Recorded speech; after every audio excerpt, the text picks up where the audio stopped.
Punjabi and north Indian dishes serve ചെയ്യുന്ന ഒരു premium restaurant ചെയിനാണ് ഹോയ് പഞ്ചാബ്. അവിടുന്ന് ഞങ്ങൾ കുറച്ച് ഡിഷസ് ട്രൈ ചെയ്തായിരുന്നു. അതിന്റെ വീഡിയോ ആണ് ഈ കാണുന്നത്. അമൃത്സറി കുൽച്ച ഇവിടെ ഒരു സിഗ്നേച്ചർ ഡിഷ് എന്നാണ് പറഞ്ഞത്. സ്റ്റഫ്ഡ് കുൽച്ചയും ചന്ന മസാലയും പിന്നെ ഒരു സ്വീറ്റ് സോസും കൂടെ ചേർന്നാണ് ഈ ഒരു അമൃത്സറി കുൽച്ച വരുന്നത്. ഈ ഒരു ഡിഷിന് ഒരു ചെറിയൊരു സ്വീറ്റർ സൈഡ് ഉള്ളത് കൊണ്ട് തന്നെ എനിക്ക് അത്രയ്ക്കങ്ങ് ബോധിച്ചില്ല. പക്ഷേ വൈഫിന് ഇത് നന്നായിട്ട് ഇഷ്ടപ്പെട്ടു.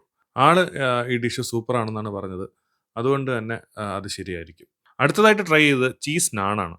അതിന്റെ കൂട്ടത്തിൽ സ്പൈസി ആയിട്ട് എന്തുണ്ടെന്ന് ചോദിച്ചപ്പോഴാണ് ചിക്കൻ ചങ്കേസി ഉണ്ടെന്ന് പറഞ്ഞത്. അതൊരു ഡൽഹി സ്റ്റൈൽ ഡിഷാണ്. ഒരു ചിക്കൻ റോസ്റ്റ് ആണ്. വളരെ സ്പൈസി ആണെന്ന് പറഞ്ഞെങ്കിലും എനിക്ക് അത്രയ്ക്ക് സ്പൈസി ആയിട്ടൊന്നും ഫീൽ ചെയ്തില്ല. നോർമൽ സ്പൈസിനെസ് ഒക്കെ തന്നെയാണ് ഉണ്ടായിരുന്നത്. പക്ഷെ സംഭവം സൂപ്പർ ടേസ്റ്റ് ആയിരുന്നു. ചീസ് നാൺ എസ്പെഷ്യലി സൂപ്പർ ആയിരുന്നു. അതിന്റെ കൂട്ടത്തിൽ ഈ തിക്ക് ഗ്രേവിയോട് കൂടി വരുന്ന ഈ ചിക്കൻ ചങ്കേസിയും അതിന്റെ ഫ്ലേവറും എല്ലാം നൈസായിരുന്നു. അതിനുശേഷം ഒരു റാൻ ദം ബിരിയാണിയാണ് കഴിച്ചത്. ഒരു proper north Indian style mutton dum biryani. ഒരുപാട് ഫ്ലേവറും മസാലയുടെ ഒരു അതിപ്രസരവും ഒന്നും ഇല്ലാത്ത നല്ലൊരു ബിരിയാണി തന്നെയായിരുന്നു. ബോൺലെസ് മട്ടൺ പീസസ് ആയിരുന്നു. അത്യാവശ്യം വലിയ പീസസ്, കുറെ ക്വാണ്ടിറ്റി ഉണ്ടായിരുന്നു. ശരിക്കും ഈ ഒരു ബിരിയാണി 2 പേർക്ക് സുഖമായിട്ട് കഴിക്കാം.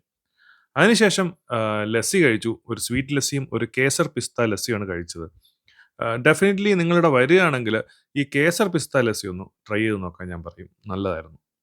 പിന്നെ എടുത്തു പറയേണ്ട ഒരു കാര്യം ഇവിടുത്തെ കസ്റ്റമർ സർവീസാണ്. എക്സലന്റ് സർവീസാണ്. അത്യാവശ്യം നല്ലൊരു ആംബിയൻസ് ഒക്കെയാണ്. ഡീസന്റ് ഫുഡാണ്. പ്രൈസ് കുറച്ചാണ് ഹയർ സൈഡാണ്. ട്രിവാൻഡ്രത്ത് വെൺപാലവട്ടത്താണ് ഹോയ് പഞ്ചാബ് ഉള്ളത്. ഗൂഗിൾ മാപ്പിൽ ലൊക്കേഷൻ അവൈലബിൾ ആണ്.